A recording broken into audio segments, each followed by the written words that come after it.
హల్లెలూయా. రెండు చేతుల పైకెత్తి దేవునికి స్తోత్రములు చెల్లించండి, గట్టిగా స్తుతించండి. హల్లెలూయా, హల్లెలూయా, హల్లెలూయా. దేవుని పిల్లలారా,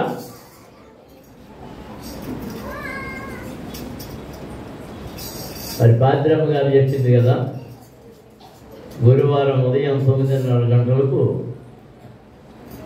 మన కొల్లి నాగమణి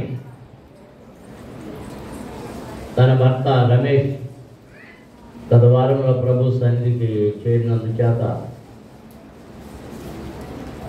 ఆదరణ కూడిక గురువారం జరుగుతూ ఉంది. దానికి అందరూ వాళ్ళ కూడి రండి. కూడిక వారి ఇంటి దగ్గర జరుగుద్ది. అది కూడిక భోజనాలు కూడా ఇక్కడ పెట్టాలనుకుని మా సుబ్బారావు అనుకున్నాను, కానీ మరి నాగమణి తన ఇంటి దగ్గర కూటం జరగాలని కోరుకుందని చెప్పాడు. రమేష్ ఉండగానే కూటం పెట్టించుకోవాలని అనుకున్నాడట. కానీ దేవుని పిలుపు తొందర చేయడం వల్ల ఆయన ఆ దీవెన పొందుకోలేకపోయాడు. అందరూ పాఠం నేర్చుకోవాలి. దేవుడు నీకు సమయం ఇచ్చినప్పుడే అన్నిటినీ పూర్తి చేసుకోవాలి. దేవుడు నీకు చేసిన మేలు కోసం నువ్వు ఎంతగా కృతజ్ఞతలు బాకీ ఉండిపోయావో అది నీకు తెలియడం లేదు. హిమాలయ పర్వతాలంతగా పేరుకుపోయింది నీ బాకీ, ప్రతి వారి బాకీ సంఘములో.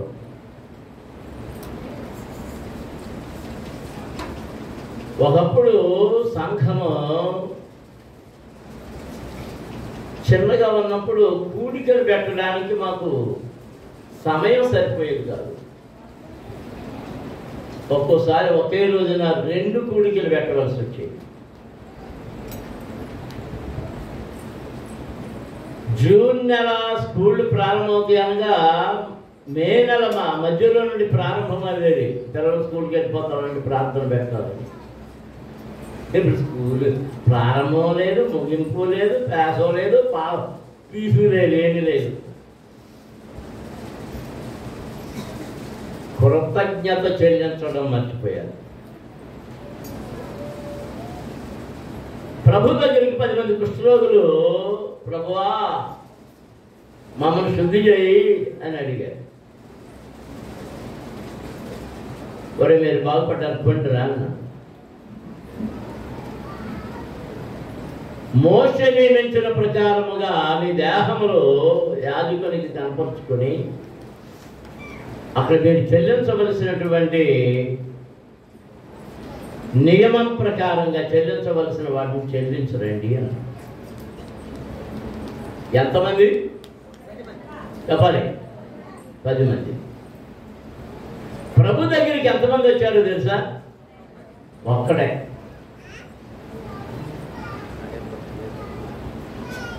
ఆ 10 మందిలోనూ ఒక్కడే వచ్చినప్పుడు వాడి గురించి అక్కడ ఏమన్నా వాడు సమరయుడు. ఎవరంటా అని మిగిలిన ఎవరన్నమాట? వాళ్ళందరూ యూదులే.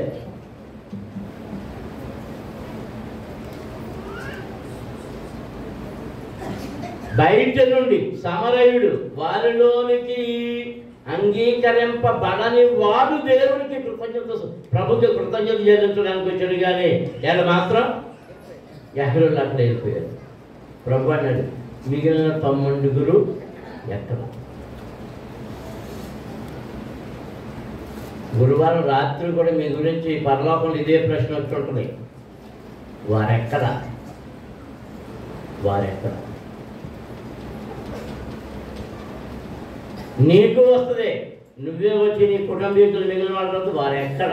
అది నీకు వినపడిందో లేదో. నీ పిల్లలు ఎక్కడ? నీ భర్త ఎక్కడ? నీ భార్య ఎక్కడ? నీ కుమారులు ఎక్కడ? నీ కుమార్తెలు ఎక్కడ?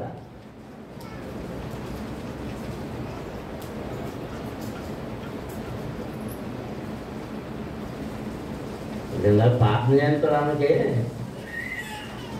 తులసమ్మ మానవరాల గురించి వచ్చింది, రోషం గల రోషిత కోసం.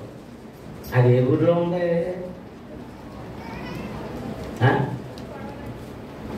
మూడికోడాలి. పాపని అక్కడ చేయించింది యా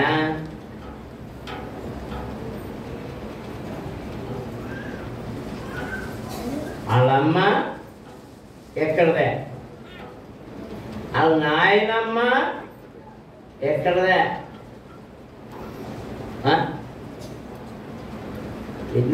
ఎంతగా ఉండేదో నర్సయ్య గారు కూతురు మనవరాలు. ఇప్పుడు ఆ పిల్ల కూతురు మనవరాలు, వెంకటలక్ష్మి మనవరాలు.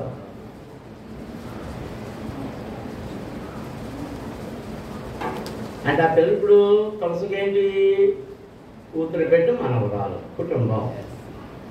నేను ఏమని పిలిచాను మళ్ళీ ప్రార్థన చేయడానికి? వాళ్ళ ముక్తాతనే. ఎందుకు పిలిచాను? అక్కడున్న ఓ తాతను పిలిచాను, వాళ్ళ ముక్తాతనే పిలిచాను. ఎందుకు పిలిచాను? వాళ్ళంతా ఎవరు? కుటుంబం.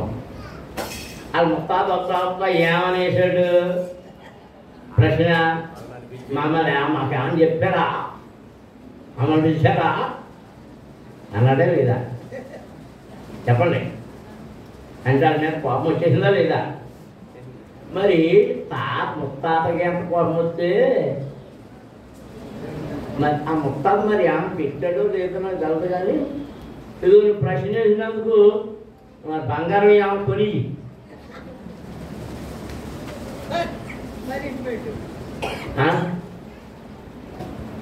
మరి మనకు అన్నింటి ఇచ్చిన దేవుడి ప్రశ్నేడా?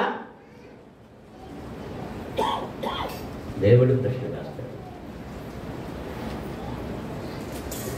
నీ తల్లి గర్భంలో నిన్ను పిండముగా రూపించాడు. ఏ వంకరా లేకుండా నీకు శ్రేష్టమైన అవయవాలు ఇచ్చాడు.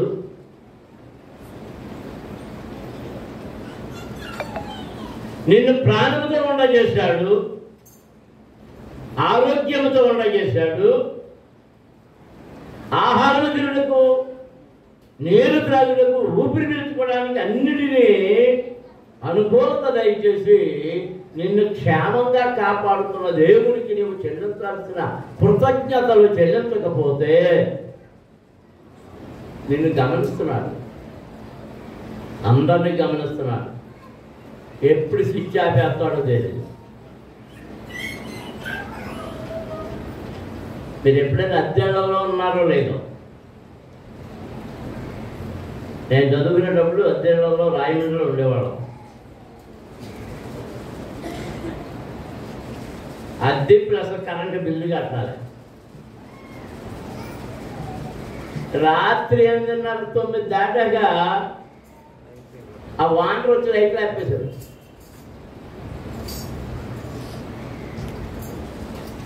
కరెంటు బిల్లు ఎంత కష్టాలు కట్టించుకునేవారు.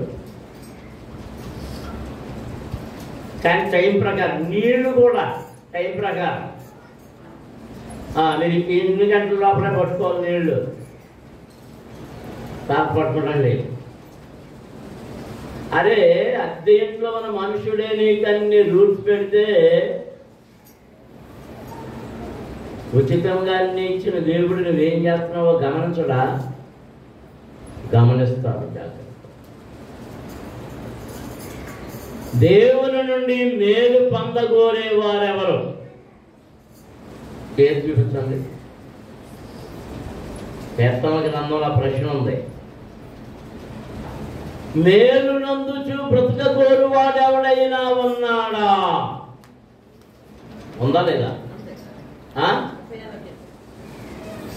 మేలు నందుచు అనేక దినముల బ్రతుకగోరు వాడెవడైనా ఉన్నాడా? వాడు ఏం చేయాలి? ఏం చేయాలి?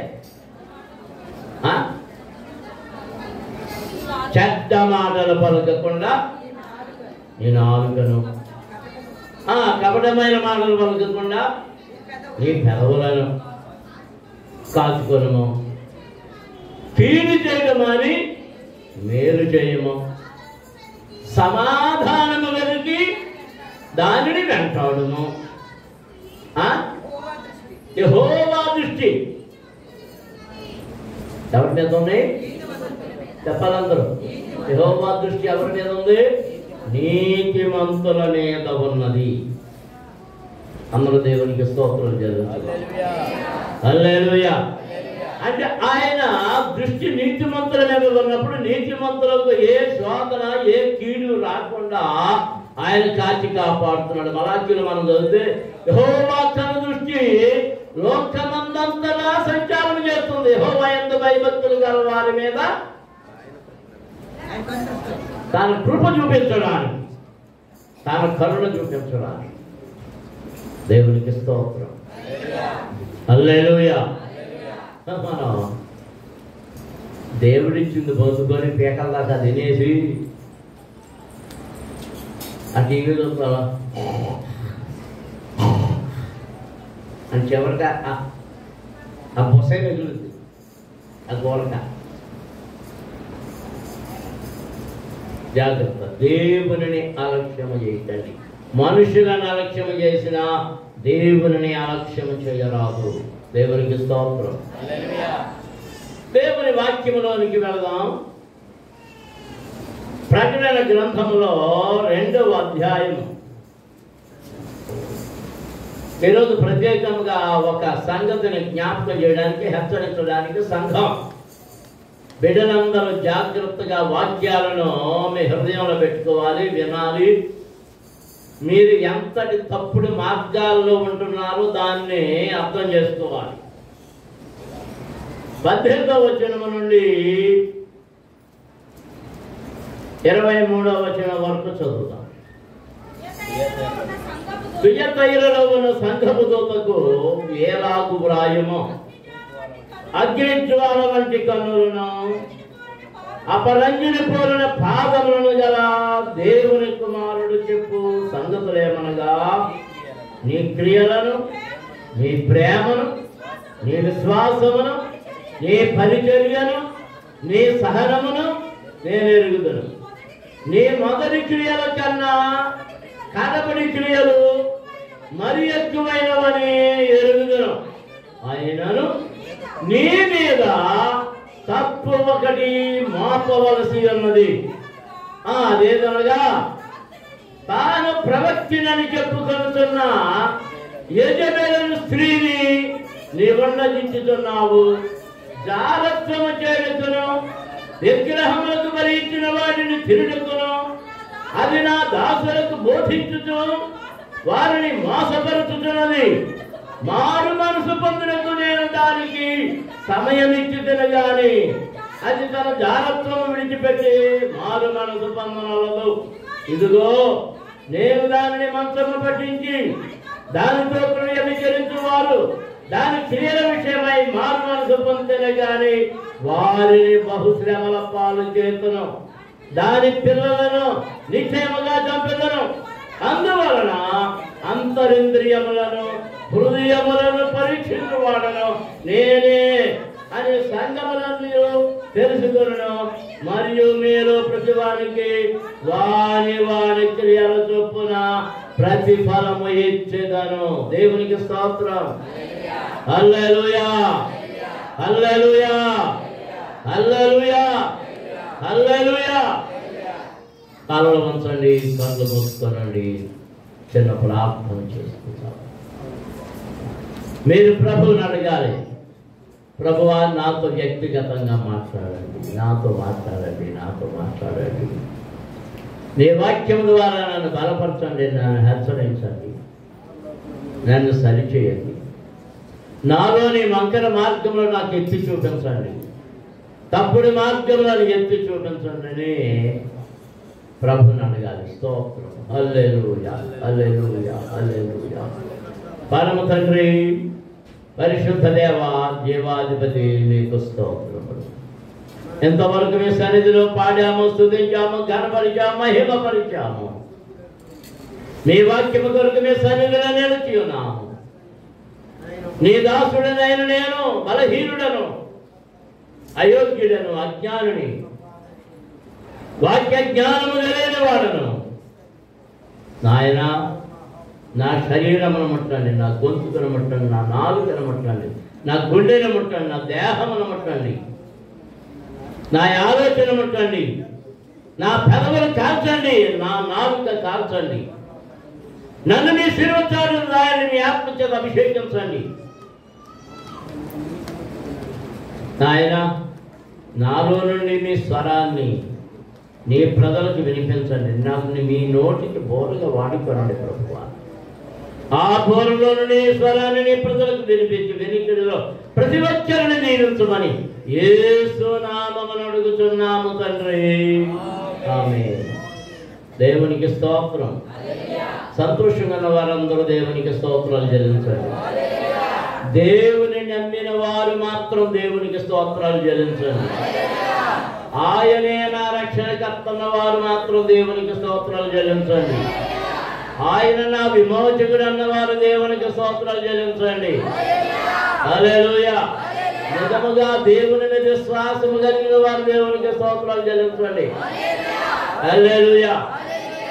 స్తోత్రం చెల్లించడం ఒక అలవాటుగా, అంటే అనాలోచితమైన అలవాటుగా పెట్టుకోవద్దు. ఎందుకు స్తోత్రం చెల్లిస్తున్నామో కూడా గమనించుకుంటూ స్తోత్రం చెల్లించాలి. హల్లెలూయా. అందులో స్తోత్రాలు చెల్లించుదాం. హల్లెలూయా, హల్లెలూయా.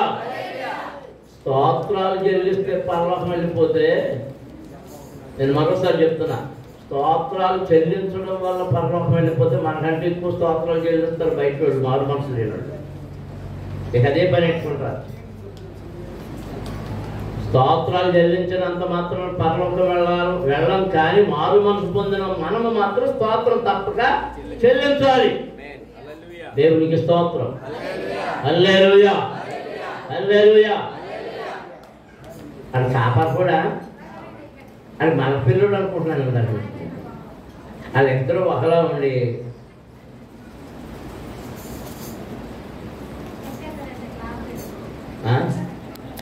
అదే ట్రిప్ వాళ్ళు కట్టదా, మరి అది పీకేసాడే. తుయతైలో ఉన్న సంఘానికి సంఘం యొక్క పరిస్థితులు ఎలా ఉన్నాయో ఆ దూతకు వ్రాయించినటువంటి ఉత్తరం యోహాను భక్తుని ద్వారా పద్మసుదీవిలో ఉన్నటువంటి భక్తుల ద్వారా ఆత్మ చెప్పుచున్న సంగతులు. దేవునికి స్తోత్రం. 7 సంఘముల యొక్క పరిస్థితులు ఎలాగూ ఉన్నాయో, వారిని ఏ విధంగా మెచ్చుకున్నారో, ఏ విధంగా హెచ్చరించాడో ఈ వచనాలు జాగ్రత్తగా చదివితే మనకు అర్థం అవుతుంది. దేవునికి స్తోత్రం. హల్లెలూయా. ఈ తుయతైర సంఘానికి ముందు మంచి మెచ్చుకోళ్ళే ఉన్నాయి, మంచి సాక్ష్యమే ఉంది. ఏమని అంటున్నాడు? అగ్నిజ్వాల వంటి కన్నులను, అపరంజిని పోలిన పాదములను గల దేవుని కుమారుడు చెప్పు సంగతులేమనగా, నీ క్రియలను, నీ ప్రేమను, నీ విశ్వాసమును, నీ పరిచర్యను, నీ సహనమును నేను ఎరుగుదును. నీ మొదటి క్రియల కన్నా నీ కడపడి క్రియలు మరి ఎక్కువైనవని ఎరుగుదును. దేవునికి స్తోత్రం. మనం స్తోత్రాలు చెల్లించుదా. హల్లెలూయా, హల్లెలూయా. ఎంతమంది జాగ్రత్తగా వింటున్నారు? వింటున్నారా? మీరు జాగ్రత్తగా వినకపోతే అది దౌర్భాగ్యంగా మారిపోతుంది, దౌర్భాగ్య స్థితిలోనికి వెళ్ళిపోతుంది. తుయతైర సంఘం యొక్క అనుభవం, వారు జీవించే విధానం ఒక మంచి సాక్ష్యాన్ని అక్కడ తరువాత తప్పు మాపబడింది. ఆ తప్పులు వరకు వెళదాం. ప్రాముఖ్యమైనది ఈరోజు తప్పును గుర్చే మీకు బోధించాలి. ప్రభు అంటున్నాడు, నీ క్రియలను నేను ఎరుగుదును, నీ ప్రేమను నేను ఎరుగుదును, నీ విశ్వాసమును నేను ఎరుగుదును, నీ పరిచర్యను నేను ఎరుగుదును, నీ సహనమును నేను ఎరుగుదును. దేవునికి స్తోత్రం. అంతేకాదు మరొకటి ఏంటంటే నీ మొదటి క్రియల కన్నా కడపటి క్రియలు ఇంకా శ్రేష్టంగా ఉన్నాయి. మొదటి క్రియలు ఎలా ఉన్నాయో అంతగా రెట్టింపు రెట్టింపు రెట్టింపు రెట్టింపు చేసుకునే ఉంటున్నావు. నీ క్రియలు శ్రేష్టంగా ఉన్నాయి, నీ పరిచయం శ్రేష్టంగా ఉంది, నీ సహనం పెరిగింది, నీ ఓపిక పెరిగింది. దేవునికి స్తోత్రం. హల్లెలూయా. వదిలేయండి ఆడపోతే మీరు నాకు ఇబ్బంది పెట్టేస్తున్నారు. ఆ తిరుగుతున్న వదిలేయండి. ఆ యానం లోపంతో అంతే అదే చూస్తున్నాడు.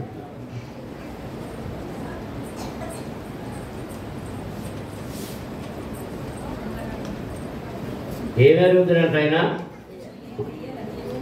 నీ క్రియలకు ఎవరు క్రియలు? సంఘం అంటే ఎవరు? మరి క్రియతైన సంఘాన్ని ఎరిగిన ప్రభు మనకపల్లిలో ఉన్న ఈ పెద్ద కొత్త దేవుని సంఘ క్రియలు ఎరగడా? నీ క్రియలేని ఎరగడా? నీకు సహనం ఉందో లేదో ఆయన ఎరగడా? నీలో ప్రేమ ఎంతో ఉందో లేదో ఆయనకు తెలియదా? నీలో శ్వాసం ఉందో లేదో ఆయనకు తెలుసా లేదా? చెప్పండి. నీవు పరిచర్య చేస్తున్నావో లేదో, సరుక్కుంటున్నావో, దిగజారిపోతున్నావో, ఏం చేస్తున్నావో ఆయన చూస్తున్నాడా లేదా? చెప్పండి. త్రితైన సంఘాన్ని చూస్తున్నాడా? నన్ను చూస్తున్నాడని ఎంతమంది నమ్ముతున్నారు? మిమ్మల్ని చూస్తున్నాడని నన్ను చదవసినట్టే కదా. నన్ను అన్నవాళ్ళు చేయొచ్చు చూపుతాడు, చెయ్యొచ్చు చూపించుకోమన్నాను నేను. ఎంతమంది లేదు ఇలా చూపించుకున్నాను. ఇప్పుడు ఏం చెప్పాలి? నా క్రియలు నీకు తెలుసు, నా సహనం నీకు తెలుసు, నా ప్రేమ నీకు తెలుసు, నా విశ్వాసం నీకు తెలుసు, నా పరిచర్య నీకు తెలుసు. పరిచర్య అంటే అలా వచ్చి అలా కనబడి హలో అయ్యారు ప్రశాంతం అండి, అమ్మగారు ప్రశాంతం అండి, ఎప్పుడే చెప్తానండి అన్నాడు అది అది ఎరుగును. నీ విశ్వాసం ఎంతో ఎరుగును, నీ దాతృత్వం ఎంతో ఎరుగును, నీ కపటం ఎంతో ఎరుగును, నీ మోసం ఎంతో ఎరుగును, నీ అబద్ధం ఎంతో ఎరుగును, నీ సత్యం ఎంతో ఎరుగును. ఏది ఆయన ముందు దాచబడి ఉండనేరదు. దేవునికి స్తోత్రం. హల్లెలూయా. మీరు ఎవరినైనా పలకరించింది ప్రేమతో పలకరించావో, కపటపు ప్రేమతో పలకరించావో దేవుడు ఎరుగును. నీ సహనం నిజమైన సహనమో కపటపు సహనమో దేవుడు ఎరుగును. దేవునికి స్తోత్రం. అందరూ స్తోత్రాలు చెల్లించండి. హల్లెలూయా, హల్లెలూయా, హల్లెలూయా, హల్లెలూయా. చాలా స్పష్టంగా చెప్తున్నాడు, చాలా స్పష్టంగా, చాలా స్పష్టంగా. 7 సంఘముల యొక్క క్రియలను గురించి ఆ దూతలతో చెప్తున్నాడు. నీ కులుకుపాట్లు పడే పరిస్థితి కూడా తెలుసు. కళ్ళజోడేట్టుకుని కుడిపాటు పక్కన ఉంటుందండి, కళ్ళజోడు వారిని జాగ్రత్త. పిల్లలంతా చూడద్దు మీరు ఎవరో, ఇటు నా వైపు చూడండి, వాక్యాన్ని వినండి. 20వ వచనంలో ఏమంటున్నాడు ఇప్పుడు? అయినను ఎంత భక్తి ఉన్నా, ఎంత ప్రేమ ఉన్నా, ఎంత విశ్వాసం ఉన్నా, ఎంత సహనం ఉన్నా, ఇన్ని మంచి క్రియలున్నా, ఎంత పరిచర్య ఉన్నా, నీ మీద తప్పు ఒకటి మోపుతున్నాడు. ఏం మోపుతున్నాడు? చెప్పాలి అందరూ. తప్పు. తప్పు. ఆ తప్పు మన మధ్యలో కూడా ఉన్నది. ఈ మధ్యాహ్న సమయంలో సంఖ్యమును హెచ్చరిస్తూ ఉన్నాడు దేవుడు. పరిశుద్ధాత్ముడు నిన్ను హెచ్చరిక చేస్తూ ఉన్నాడు. దేవునికి స్తోత్రం. ఏంట తప్పు? ఏమనగా తాను ప్రవక్తినని చెప్పుకుంటున్న యెజెబెలు అనే స్త్రీని నీవు ఉండనిచ్చుతున్నావు. దేవునికి స్తోత్రం. హల్లెలూయా. ఒక స్త్రీ ఉంది, ఆమె యెజెబెలు. ఆమె ఏమని చెప్పుకుంటుంది? నేను ప్రవక్తనని చెప్పుకుంటుంది. ఆమె ఏం బోధ చేస్తుంది? ఏం బోధ చేస్తుందట? జారత్వము చేయుటకును, విగ్రహములకు బలి ఇచ్చిన వాటిని తిరుగుటకును, అది నా దాసులకు బోధించుచు వారిని మోసపరుచుతున్నది. ఎవరికి బోధ చేస్తుందంట? సేవకులకే. సేవకులకే బోధ చేస్తుంది. దేవునికి స్తోత్రం. హల్లెలూయా, హల్లెలూయా, హల్లెలూయా, హల్లెలూయా. మీరు చూసారు ఎలాంటి ప్రవక్తలను? Lady profits. కొరియా దేశంలో ఒక భయంకరమైన ప్రవక్త బయలుదేరింది. నేను ఆడ యేసుక్రీస్తును. ప్రపంచవ్యాప్తంగా సంఘాలు ఏర్పడుతున్నాయి. నన్ను కొంతమంది ఈ ఫేస్బుక్లోను వాటిలోనూ మేము కొరియా నుంచి మాట్లాడుతున్నాం, మీరు క్లాసు జరపండి అంటుంటుంటారు. నేను కొన్ని ప్రశ్నలు వేసిన తర్వాత ఇంకా నాతో మాట్లాడతాను. నా చెయ్య ఊరుకోదు, నా నోరు ఊరుకోదు. ఎందుకో తెలుసా? దేవుని కొరకు నియమింపబడిన వాడు, దేవుని కొరకు రోషము కలిగిన వాడు, దేవుని కొరకు ప్రయాసపడుతున్నవాడు, తప్పుడు వాటిని ఖండించడానికి దేవుడు తన వాక్యం అనే రెండొంతులు కలిగిన ఖడ్గాన్ని నా చేతిలో పెట్టాడు. దేవునికి స్తోత్రం. హల్లెలూయా, హల్లెలూయా, హల్లెలూయా, హల్లెలూయా. ఆమె సంఘంలో కొరియాలో కొన్ని లక్షల మంది ఉన్నారు. ఈ భారతదేశంలో ఆంధ్ర రాష్ట్రంలో చాలా మంది క్లాసులు పెడతా, వాళ్ళు ఏం డబ్బులు పంపుతున్నారు, ఏం క్లాసులు పెడుతున్నారు. ఇవన్నీ ఎందుకంటే సంఘమును సమకూర్చుకోవడానికి, వాళ్ళు సంఘాలను సమకూర్చుకోవడం కోసం సంఘాలను ఏర్పాటు చేయడం. ఎవరి పేరు మీద? ఆ ప్రవక్త పేరు మీద, ఆ ఆడ ప్రవక్త పేరు మీద. దేవునికి స్తోత్రం. 3-4 రోజుల క్రితం ఒక వీడియో చూశాడు. హైదరాబాద్లో వెలిసింది ఒక మహాతల్లి. కొరకదే, మా గుంతల్లి కంటే చిన్నదేమో. ఇప్పుడు 300 మంది యవనస్తులు ఆమెకి బ్రహ్మరథం పట్టేస్తున్నారు. చూడండి, ఓ జైలు కొట్టేస్తున్నారు. మీ యూట్యూబ్లోనూ కూడా కనపడుతుంది, చూడండి. గౌన్లు వేసుకుంటుంది, కాసేపు కుర్చీ మీద కూర్చుంటుంది, కాసేపు సోఫా మీద కూర్చుంటుంది, కాసేపు అక్కడెక్కడ కూర్చుంటుంది, కాసేపు ఇక్కడ కూర్చుంటుంది.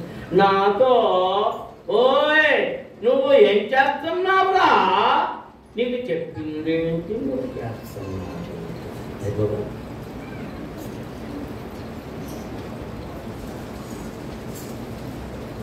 ఇక అక్కడికి పంపలు వెళ్ళిపోతున్నారు. ఈ ఆడ ప్రవక్త ఊరికి 2-3 వచ్చేస్తున్నారు. రాజుగారు మెట్లో వచ్చారా? ఇంకా లేదా? అనుకున్నాను లేపే మా నిర్మాణం అయిపోద్దా?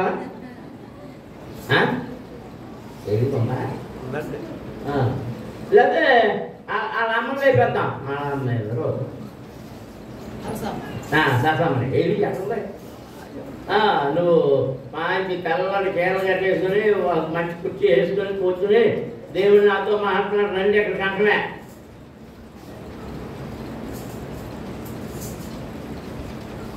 మన పిల్లలోనూ ఉన్నారు,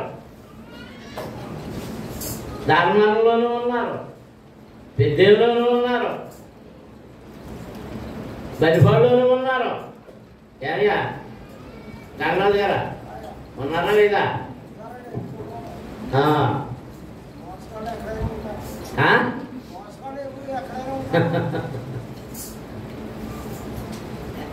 వీళ్ళు ఏం చేస్తున్నారట? దేవుని వాక్యములకు విరుద్ధమైన వాటిని నేర్పుతున్నారు. విగ్రహములకు బలి ఇచ్చిన వాటిని తిరుగును, జాగ్రత్తను చేయుటకును వారు ప్రేరేపిస్తూ ఉన్నారు. జాలత్వం అంటే విగ్రహారాధన చేయడానికి ఇతర పద్ధతులు, రకరకాల పద్ధతులు. ఇలా కాళ్ళకి దండాలు అంటారు. ఆనపత్తులో కొంతమంది ఉన్నారు. ఇంకా అది ఎక్కడో పెద్దాపంలో ఒక ఆవిడ వచ్చిందంటే ఇవన్నీ యూట్యూబ్లో కడుతున్నారు.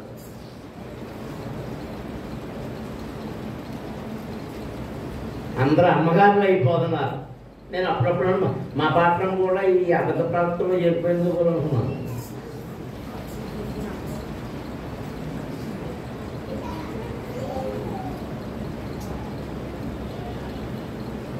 వాక్య విరుద్ధమైన దానిని మనుషుల కొరకు ఏదైనా మనుషులను వారి మనస్సుకు నచ్చినట్టుగా చేయువారు ఎవరైనా కానీ దేవుని విరోధి, క్రీస్తు విరోధులు వాడు. దేవునికి స్తోత్రం. అందరం స్తోత్రం చెల్లించుదాం. అందుకే అపోస్తలుడైన పౌలు గారు ఏమన్నాడో తెలుసా? తిమోతి పత్రిక చూద్దాం, చూడండి. మొదటి పత్రికలో 2వ అధ్యాయం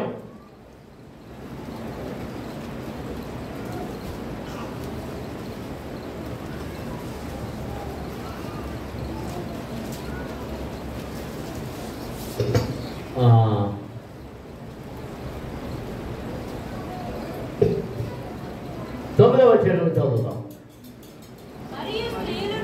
మరియు స్త్రీలను అణుకవయు స్వస్థ బుద్ధియు గలవారయ్యుండి తగు మాత్రపు వస్త్రముల చేతనే గాని జడలతోనైనను బంగారముతోనైనను ముత్యములతోనైనను మిగుల వెలగల వస్త్రములతోనైనను అలంకరించుకొనక దైవభక్తి గలవారమని చెప్పుకొని స్త్రీలకు తగినట్టుగా సత్క్రియల చేత తమ్మును తాము అలంకరించుకొనవలెను. దేవునికి స్తోత్రం. ఇది ఆ మధ్య ఒక 2 వారాల క్రితం 3 వారాల క్రితం ఈ వాక్యం జ్ఞాపకం చేసినట్టున్నాను. ఏమి పెట్టుకోకూడదు, ఏం చేయకూడతాను, ఇప్పుడు చదబుద్ధి ఏం చేయగలుగుతారు? తీరు దేంతో అలంకరించుకోకూడదు? జడలతోనైనను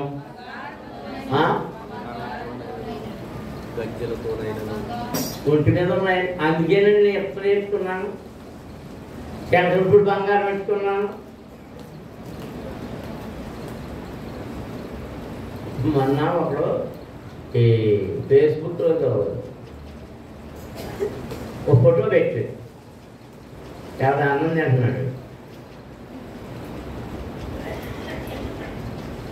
ఒక్కొక్క వేలికి 4 ఉన్నాయి ఉండరా ఆనందాన్ని కనపడుతున్నాం. ఒక్కొక్క వేలికి 4 ఉన్నాయి. బొటనేలకు కూడా అందులో ఒక ఎర్ర ఉంగరం ఉంది. ఈ ఎర్ర ఉంగరం అంట పెళ్ళి అవుతానే పెట్టుకున్నాడంట, పెళ్లి కావాలని పెట్టుకున్నాడంట. పెట్టుకున్న మిగిలిన ఉంగరాలు ఎందుకు వచ్చిన పెళ్ళికి వచ్చే సమస్యల వల్ల అవి తీర్థాన్ని పెట్టుకున్నాడంట. అంటే ఎవరి వల్ల వచ్చింది సమస్య? అసమా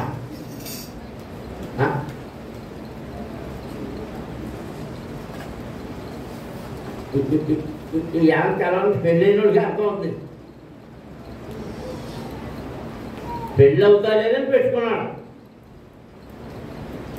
పెళ్ళైన 4 ఏళ్లలోనే మళ్ళీ ఎన్ని ఉంగరాలు అట్టాల్సి వచ్చింది? 16 ఉంగరాలు అట్టాల్సి వచ్చింది. నా మాట ఏమన్నా అర్థమైందా?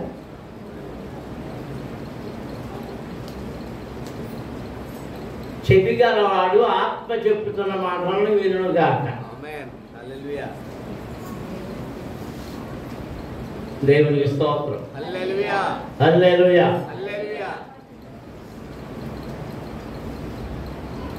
ఒక ఉంగరం పెట్టుకున్నాం, 2 ఉంగరాలు పెట్టుకోవచ్చు వచ్చింది. 4-5 కాదయ్యా బాబు, 4 ఉంగరాలు అంటుంటారు. 4-5 గంటలు పెట్టి లెక్కెట్టాను నేను.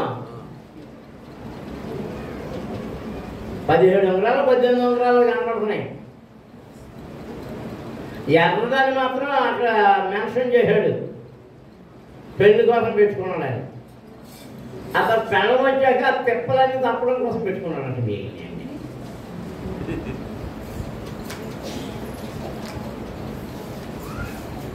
వాక్యం ఏం చెప్తుంది, పౌలు గారు ఏం చెప్తున్నాడు అంటే అప్పుడు స్టైల్ జడలో ఒక జడ, ఇప్పుడు మామూలు జడ అంటే మా చిన్నప్పుడు ఆడపిల్లలు ఎన్ని జడలు వేసుకున్నాడు అంటే 2 జడలు.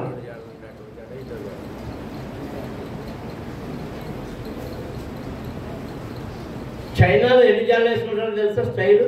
7 జడలు. అమెరికాలో బ్లాక్స్ ఉన్నారు, వాళ్ళు ఎన్ని జడలు వేసుకుంటారో తెలుసా? లెక్కట్లేము. ఆ జడలేసి మళ్ళీ అట్లా నల్లుతారు. ఇదేంటో నాకు అర్థం కాదు ఈ పెప్పలం. జడలతోనైనాను, బంగారంతోనైనాను, ముత్యములతోనైనా, మిగుల వెలగల కదండి చీరంతుంది అంత మా అంత కదా 15,000 ఎంత కొంత ఈ యజబెలు ప్రవక్తల వంటి వారు వస్తున్నారు కదా, ఆ చీర ఎంత కాదంట 60,000, తక్కువ ఖరీదు 60,000.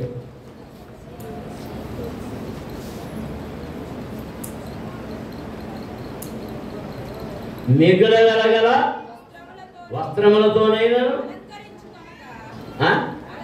అలంకరించుకొనక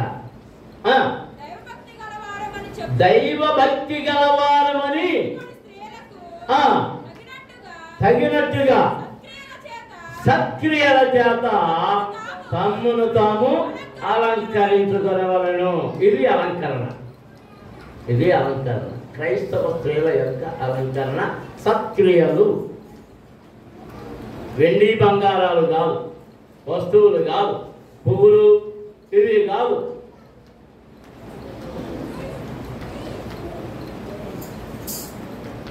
మీరు దేవునికి విరోధమైన పనులు చేస్తున్నారు లేదో ఒక చిన్న సంఘటన. మరండి కాల్ చేసుకోకపోతే అదమ్మని అంటున్నారండి, పూలు పెట్టుకోలేదని అన్నారండి. ప్రభు చెప్పాడు, నా నిమిత్తము మీరు హింసల పాలగుదురు, అవమానాల పాలగుదురు, మిమ్మల్ని దూషిస్తారు, మిమ్మల్ని దూషిస్తారు.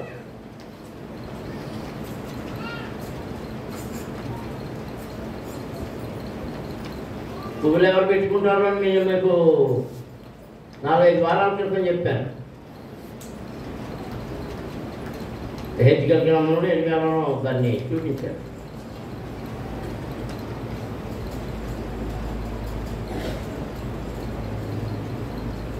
చిన్న వయసులో నుంచి అవన్నీ నేర్పుతున్నారు. అవ్వమ్మ ఏం పెట్టుకుంది చెప్పండి? అవ్వమ్మ ఏమి పెట్టుకుంది?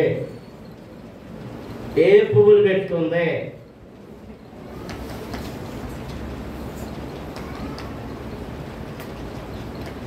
మా ఆవిడ పెళ్లి చూపులు కొత్తగా వెళ్ళినప్పుడు గుర్తు ఏం చెప్పాను? చెంపన ఎవరైతే గులాబీ పువ్వు పెట్టుకుని ఉంటారో వాళ్ళన్న.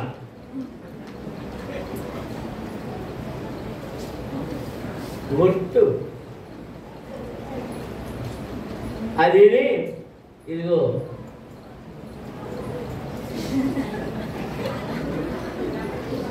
ఎంత అంతరింగుడు గాజు, అంత చేతి దొరికే గాజు అనుకోండి, అంతరింగుడు అయ్యి గుర్తు. మీరమ్మా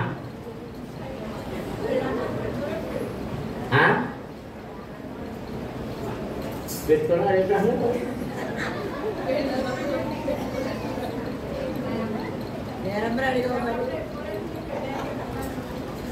నా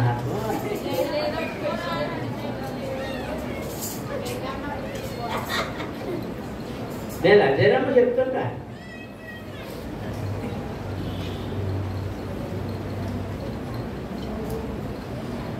మారు మనసు పొందిన వారికి బాహ్యమైన అలంకరణతో పని లేదు. దేహము అవమానపడకుండా ఉండడం కొరకు దేహమంతా వస్త్రము చేత కప్పబడాలి. దేవునికి స్తోత్రం. హల్లెలూయా. ఇప్పుడు పాపం డబ్బులు లేక కొనుక్కుంటానికి డబ్బులు లేక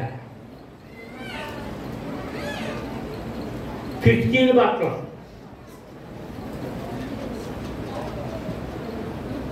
పేరుకులు.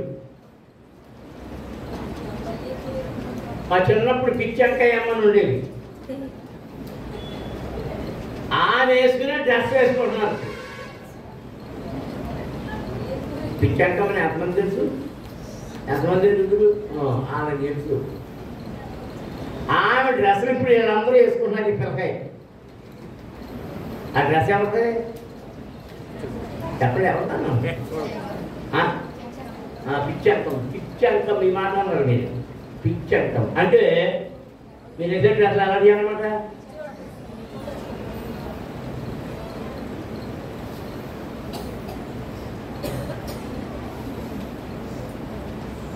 తగుమాత్రపు వస్త్రముల చేత బాహ్య అలంకరణకు మనము చోటియకూడదు. అంతరంగపు అలంకరణ, సత్క్రియలు, సత్క్రియలు అనే అలంకరణ చేసుకుని ఉండాలి. రెండవది ఆయన చెప్పింది ఏంటంటే, చదవండి 11వ వచనం. స్త్రీలు మౌనముగా ఉండి సంపూర్ణ విధేయతతో నేర్చుకునవలెను. స్త్రీ మౌనముగా ఉండవలసినదే గాని ఉపదేశించుటకైనను పురుషుని మీద అధికారము చేరించను ఆమెకు సెలవియ్యను. దేవునికి స్తోత్రం. హల్లెలూయా. స్త్రీ పాడచ్చు, సాక్ష్యం ఇయ్యచ్చు, పరిచర్య చేయొచ్చు, ప్రార్థన చేయొచ్చు, స్తుతి చెల్లించవచ్చు, అన్ని విషయాల్లో పాల్గొవచ్చు, ఇతరులకు సువార్త ప్రకటన చేయొచ్చు. కానీ అధికారం చెలాయించడానికి మాత్రం, సంఘము మీద అధికారం చెలాయించడానికి, పెత్తనాలు చెలాయించడానికి,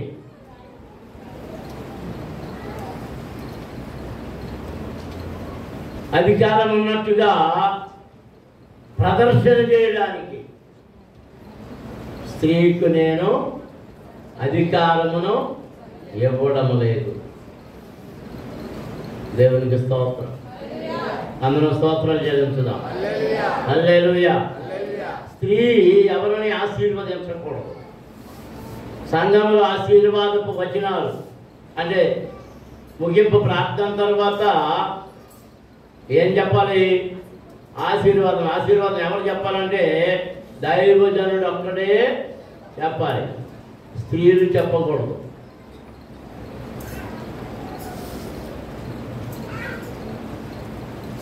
వినయంగా వాక్యాన్ని వినాలి, దానిని గురించి పరిజ్ఞానాన్ని వెతుక్కోవాలి. కానీ వాక్యానుసారముగా విధేయత కలిగి ఉండాలి. దేవునికి స్తోత్రం. హల్లెలూయా. కొన్నిసార్లు దేవుడు స్త్రీకి ఎలాంటి అధికారం ఇస్తారంటే న్యాయాధిపతికి అధికారం ఇవ్వచ్చు, న్యాయం తీర్చడానికి.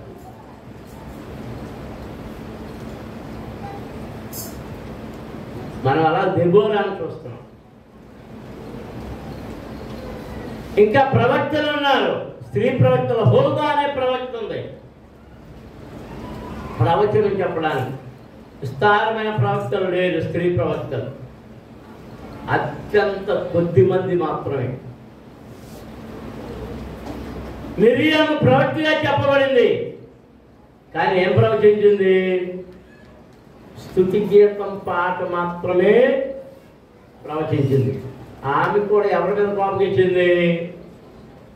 ఎవరి మీద? మోషే మీద. ఆమె అంటుంది, దేవుడు నీకేనా కనపడ్డాం, మాకు కనపడతలేదా? నీతోనే మాట్లాడడం, మాతో మాట్లాడటం లేదా? సరే మోషే వాళ్ళు నువ్వు బతుకుంటానికి కారణం ఎవరు? నేనే కదరా. నీ పాలిచ్చింది ఎవర్రా? నీ చూడెట్టింది ఎవర్రా? నీ స్నానం చేయించిందా? అయ్యో మొత్తం సరిచేస్తుంది. ఎవరి మీద ద్వేషంతో చెప్పండి, ఎవరి మీద ద్వేషంతో? తెలదా? మోషే గారి భార్య పేరు ద్వేషంతో. దేవునికి స్తోత్రం. హల్లెలూయా. ఇప్పుడు నీ మీద ఒక తప్పు మాపవలసి ఉన్నది. ఏ తప్పంట?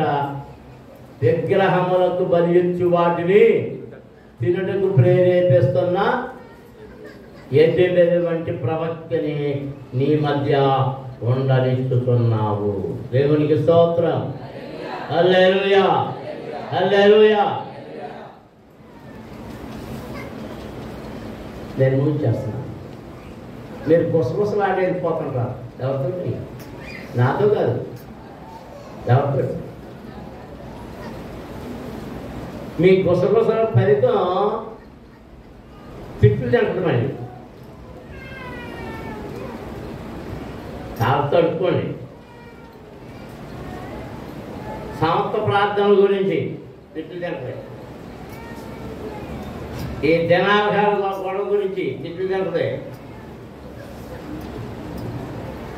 ఇంకా రకరకాలు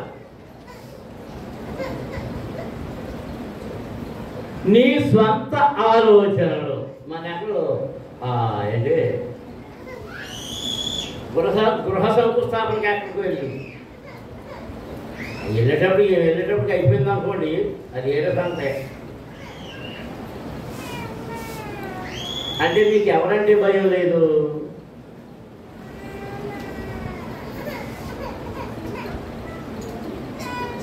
మీరు ఎలాంటి వారంటే సౌలు వంటి వారు. సౌలు ఎవరి కొరకు ఎదురు చూడడం లేదు? ప్రవక్త అయినా న్యాయాధిపతి అయినా సమూయేలు కొరకు ఎదురు చూడలేదు.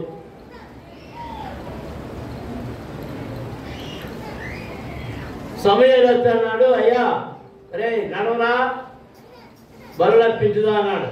నేనే ఉన్నాడు, అయ్యా అర్పించేసాం.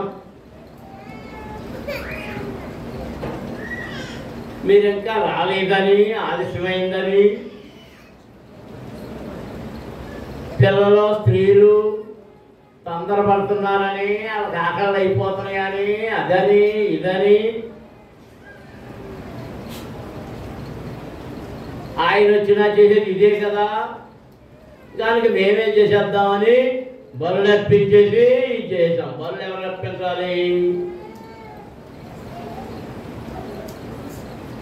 నియమించబడిన వాడే.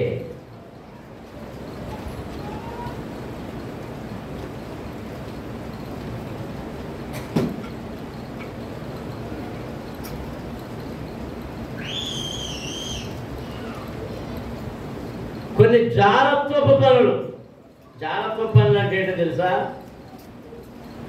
ఎక్కడో పరాయి పురుషుడితో పరాయి ఊరికి వెళ్ళి భార్యాభర్తలని చెప్పుకోవడమే జాగ్రత్త.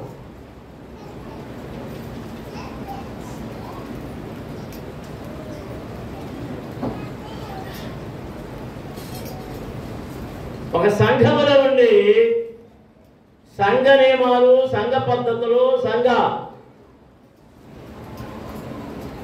ఆ రూల్స్ అన్నింటినీ ప్రక్కకు తోసి అనుకూలమైన వాటిని, నీకు నచ్చిన వాటిని, నీకు చక్కగా తోచుతున్న వాటిని తీసుకొచ్చి పెట్టి ఇది చేయడం జాగ్రత్తము.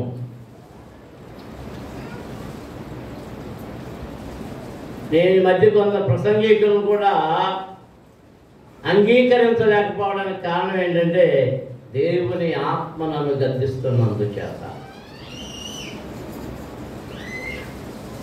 పరిశుద్ధాత్మ పొందని వారు పరిశుద్ధాత్మను పొందని వారే. వారు ఎంత బోధించినా, ఎన్ని సంగతులు చెప్పినా దానిలో ఏమి లేదు,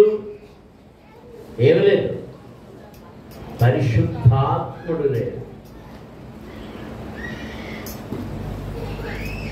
వాళ్ళు ఎంత చదువుకొని ఎంత గొప్ప ప్రసంగికులు అవని టీవీల్లో మారుమోగిపోనివ్వండి. టీవీల్లో మారుమోగిపోయిన వాళ్ళందరూ పరిశుద్ధాత్మతో నింపబడిన వారు కాదు. టీవీల్లో మారుమోగిపోయే వాళ్ళు పరిశుద్ధాత్మతో పరిశుద్ధాత్మతో నింపబడిన వారికి టీవీల్లో పేర్లు కావాలని అవసరం లేదు. వారి అవసరం ఎవరితో అంటే దేవునితో మాత్రమే, పరిశుద్ధాత్ముడితో మాత్రమే. పరిశుద్ధాత్మ నింపుదల కలిగి సత్యమును బోధించే వారికి అనుచరులు తక్కువగా ఉంటారు. ద్వేషకులు, హింసకులు, దోషకులు ఎక్కువగా ఉంటారు. నడమంత్రపు బోధకులు కనబడతారు.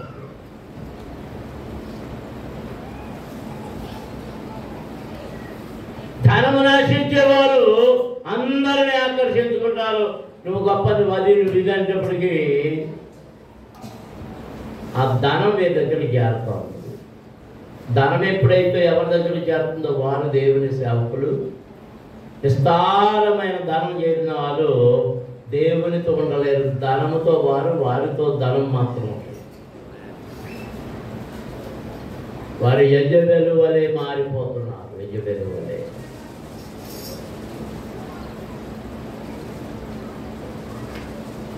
ఈ మధ్య కొన్ని ప్రకటనలు వస్తున్నాయి.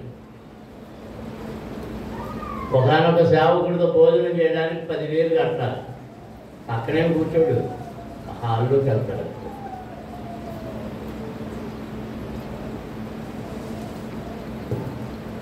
ఆయన సంతకం పెట్టి బైబిల్ పొందాలంటే 1,00,000 రూపాయలు కట్టాలి.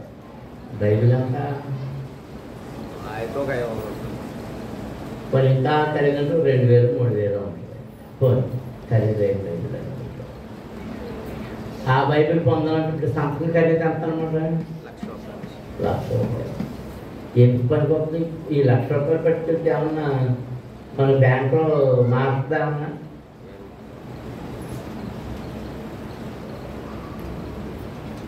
నేను పెట్టే సంతకం కంటే, మరో సేవకుడు పెట్టే సంతకం కంటే ఎవరు పెట్టే సంతకం అత్యవసరం? పరిశుద్ధాత్ముడు పెట్టే సంతకం అవసరం. ఈ పరలోకాలు ఇట్లాంటి దుర్బోధకులను నీవు ఉండనిచ్చుతున్నావు. ఇతర సంఘమా, అంత్యకాలపు సంఘమా, దుర్బోధకులను నీ మధ్యలో ఉంచుకుంటున్నావు. వారిని ప్రేమిస్తున్నావు, వారిని ఉత్తేజపరుస్తున్నావు, వారిని ప్రోత్సహిస్తున్నావు. ఆ తప్పు నీ మీద మాపబడి ఉన్నది. దేవుని పిల్లలారా, ఆ తప్పు మీ మీద లేకుండా ఉండినట్లుగా మిమ్మల్ని మీరు పరిశుద్ధపరచుకోనండి. మోకరించండి. దేవా, ఇదిగో నాలో ఈ తప్పును దాన్ని దేవుని దగ్గర ఒప్పుకో. మనుషుల దగ్గర ఒప్పుకోకపోయినా దేవుని దగ్గర ఒప్పుకో. సంఘములు ఒప్పుకోకపోయినా,